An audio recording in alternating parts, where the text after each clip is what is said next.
Cockatiel পাখির baby, 3টা বাচ্চা।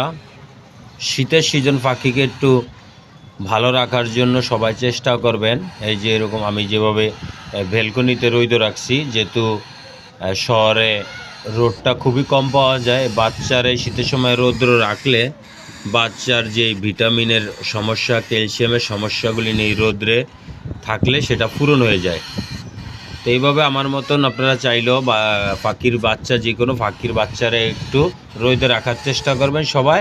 পাখির বাচ্চাগুলি ভালো থাকবে এবং পাখি, অনেকের বাচ্চা লুলা হয়, অনেকে বলে প্রতিবন্ধী, এটা শুধু ক্যালসিয়ামের ঘাটতি থাকার গতিকে হয়। সেটাকে বাচ্চা যখন একটু হুরুরিয়া হবে, 8-10 দিন বয়স হবে, তো এখন থেকে চেষ্টা করবেন বাচ্চাকে রোদে রাখার জন্য।